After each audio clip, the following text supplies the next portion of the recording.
Hello friends, welcome to channel. അപ്പോൾ നമ്മളൊന്ന് പറയാൻ പോകുന്നത് നമ്മുടെ SBI ക്യാഷ് ബാക്ക് കാർഡിനെ കുറിച്ചാണ്. നമുക്കിപ്പോൾ അത്യാവശ്യം ഈസി ആയിട്ട് തന്നെ SBI ക്യാഷ് ബാക്ക് ഒക്കെ അപ്രൂവ് ആവുന്നുണ്ട്. എന്ന് വെച്ചാൽ നിങ്ങൾക്ക് അറിയാം, SBI ക്യാഷ് ബാക്ക് കാർഡ് ഇറങ്ങിയ സമയത്ത് ഇത് ഭയങ്കര പാടായിരുന്നു കിട്ടാൻ. പക്ഷെ എനിക്ക് ആദ്യം തന്നെ കിട്ടിയത്, ഞാനിപ്പോൾ ഉപയോഗിച്ച് തുടങ്ങിയിട്ട് ഒരു 2 കൊല്ലം ആയിട്ടുണ്ട്. ഇതാണ് എൻ്റെ SBI ക്യാഷ് ബാക്ക് കാർഡ്. നമുക്കിത് ജോയിൻ ഫീസ് ഇല്ലാണ്ട് കിട്ടിയിട്ടുണ്ടായിരുന്നു. പക്ഷേ ഇപ്പോൾ നമുക്ക് ജോയിൻ ഫീസും കൊടുക്കണം.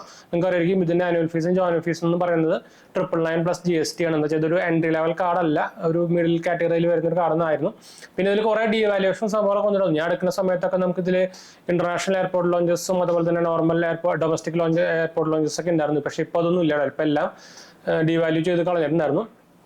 പക്ഷേ one of the best shopping credit card എന്ന് തന്നെ വേണമെങ്കിൽ അതിനെ പറയണവർ. എന്ന് വെച്ചാൽ നമുക്ക് അത്രയും റിവാർഡ് പോയിന്റ്സ് അല്ലെങ്കിൽ ശരിക്കും ക്യാഷ് ബാക്ക് ആയിട്ട് തന്നെ നമുക്ക് ഇതിൽ കിട്ടുന്നുണ്ട്. പിന്നെ നമുക്കൊരു ഗുണം എന്ന് വെച്ചാൽ നമുക്കിതിൽ ക്യാഷ് ബാക്ക് നമുക്ക് ഇപ്പോൾ പോയിന്റ്സ് ആയിട്ടോ അല്ലെങ്കിൽ സംഭവത്തിൽ കിട്ടാതെ തന്നെ റിഡീം ചെയ്യാൻ നമുക്ക് എക്സ്ട്രാ സംഭവമൊന്നും വേണ്ട. ഓട്ടോമാറ്റിക്കലി നമ്മുടെ ക്രെഡിറ്റ് കാർഡിലേക്ക് ഇത് നമ്മുടെ ആ കിട്ടിയ ക്യാഷ് ബാക്ക് ഒക്കെ ക്രെഡിറ്റ് ആയിക്കോളും. നമുക്ക് ഒരു ആഫ്റ്റർ ബില്ലിംഗ് സൈക്കിൾ നമുക്ക് കഴിഞ്ഞ് കഴിഞ്ഞാൽ നമ്മുടെ നോർമൽ ആമസോൺ പേ ക്രെഡിറ്റ് കാർഡിൽ ഉണ്ടല്ലോ, അല്ലെങ്കിൽ നമുക്ക് ആമസോൺ പേയിൽ ക്രെഡിറ്റ് ആവുമല്ലോ ഓട്ടോമാറ്റിക്കലി. അതുപോലെ തന്നെ ഇതിലേക്ക് നമുക്ക് നമ്മുടെ ക്രെഡിറ്റ് കാർഡ് സ്റ്റേറ്റ്മെന്റിലേക്ക് തന്നെ സാധനം ക്രെഡിറ്റ് ആയിക്കോളും. അപ്പോൾ ഒരു സംഭവം അറിയണ്ട. അപ്പോൾ എന്തായാലും ജസ്റ്റ് നമുക്ക് ഇതിന്റെ ഒരു എന്താ പറയുക, ഒരു ഫീച്ചേഴ്സും സംഭവങ്ങളൊക്കെ ഒന്ന് നോക്കാം. എന്ന് വെച്ചാൽ കുറേ ഡീവാലുവേഷൻ സംഭവങ്ങളൊക്കെ വന്നിട്ടുണ്ടായിരുന്നു. അപ്പോൾ ഞാൻ പറഞ്ഞ പോലെ തന്നെ ഇതിന്റെ ആനുവൽ ഫീസും ജോയിൻ ഫീസും വരുന്നത് 999 + GST ആണ്. നിങ്ങൾ കൊല്ലത്തിൽ 2 ലക്ഷം രൂപ സ്പെൻഡ് ചെയ്യണമെങ്കിൽ നമുക്ക് ഇതിന്റെ ആനുവൽ ഫീസ് വേവ് ഓഫ് ചെയ്യാൻ പറ്റൂട്ടാ. പിന്നെ ബെസ്റ്റ് സ്യൂട്ടഡ് ഫോർ ഷോപ്പിംഗ് തന്നെയാണ്. നമുക്ക് റിവാർഡ് ടൈപ്പ് എന്ന് പറയുന്നത് ക്യാഷ് ബാക്ക് ആണ്, ഡയറക്റ്റ് ക്യാഷ് ബാക്ക് ആയിട്ട് കിട്ടുക. പിന്നെ വെൽക്കം ബെനിഫിറ്റ് സംഭവം കാര്യമായിട്ടൊന്നും ഇല്ല. അതുപോലെ തന്നെ മൂവി ആൻഡ് ഡൈനിങ് ബെനിഫിറ്റ് സംഭവമൊന്നും ഇല്ല. റിവാർഡ് റേറ്റ് നോക്കുകയാണെങ്കിൽ നമുക്ക് 5% ക്യാഷ് ബാക്ക് ഓൺലൈൻ സ്പെൻസ് നമുക്ക് കിട്ടുന്നുണ്ട്. എല്ലാ ഓൺലൈൻ സൈറ്റുകളിലും നമുക്ക് 5% ക്യാഷ് ബാക്ക് കിട്ടുന്നുണ്ട്. അതുപോലെ തന്നെ ബാക്കി എല്ലാത്തിനും നമുക്ക് 1% ക്യാഷ് ബാക്കും കിട്ടുന്നുണ്ട്. ഇതിന് ക്യാപ്പിംഗ് എത്രയാണെന്ന് വെച്ചാൽ ഞാൻ എടുക്കുന്ന സമയത്തൊന്നും ക്യാപ്പിംഗ് സംഭവം ഒന്നും ഉണ്ടാകുന്നില്ല കേട്ടോ. ഇപ്പോഴാണ് ക്യാപ്പിംഗ് സംഭവമൊക്കെ വന്നത്. ഇപ്പോൾ നമുക്ക് ഒരു ബില്ലിംഗ് സൈക്കിളിൽ മാക്സിമം 5000 രൂപയാണ് നമുക്ക് ക്യാഷ് ബാക്ക് ആയിട്ട് നേടാൻ പറ്റുള്ളൂ. എന്നാലും അത് കുഴപ്പമില്ലാത്തൊരു റേഞ്ച് തന്നെയാണ്.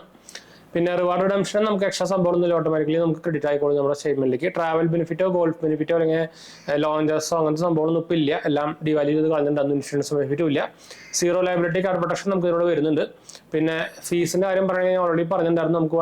നമുക്ക് സ്പെൻഡ് ബേസ്ഡ് ആയിട്ടുള്ള 1% ഫ്യൂൽ സർചാർജ് വേ ഓഫ് നമുക്ക് ഇതിലൂടെ വരുന്നുണ്ട്. മാക്സിമം നമുക്ക് 100 രൂപയാണ് ക്യാപ്പിംഗ് വന്നേക്കുന്നത് കേട്ടോ പെർ മന്ത്.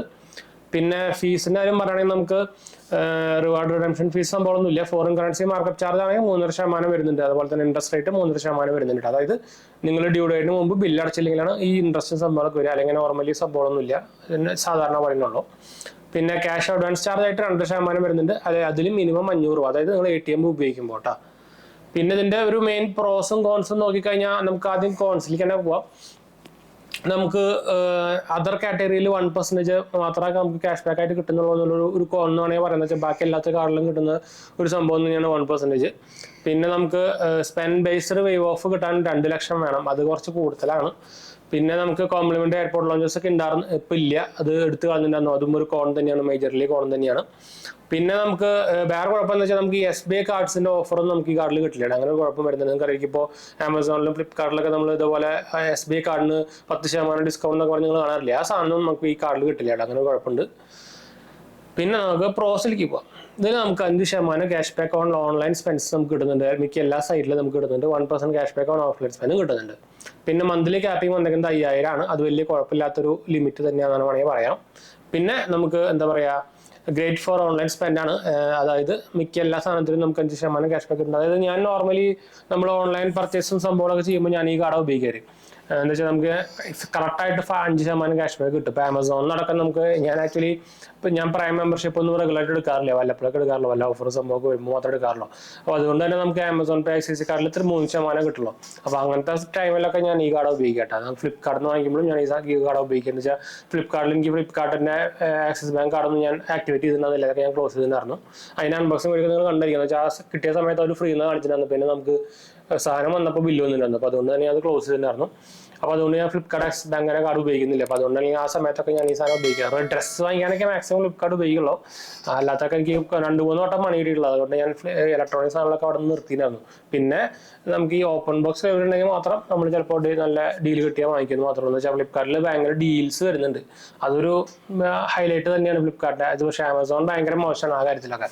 എന്ന് വെച്ചാൽ തീരെ ഓഫേഴ്സും പ്രൊഡക്ട്സുകളൊന്നും ഈ സാധനത്തിൽ ലോഞ്ച് ആവുന്നില്ല. അങ്ങനെ ഒരു പ്രോബ്ലം ശരിക്കും ആമസോണിന് ഭയങ്കരമായിട്ടുണ്ട് കേട്ടോ. അത് പറയാണ്ടിരിക്കാൻ വയ്യ.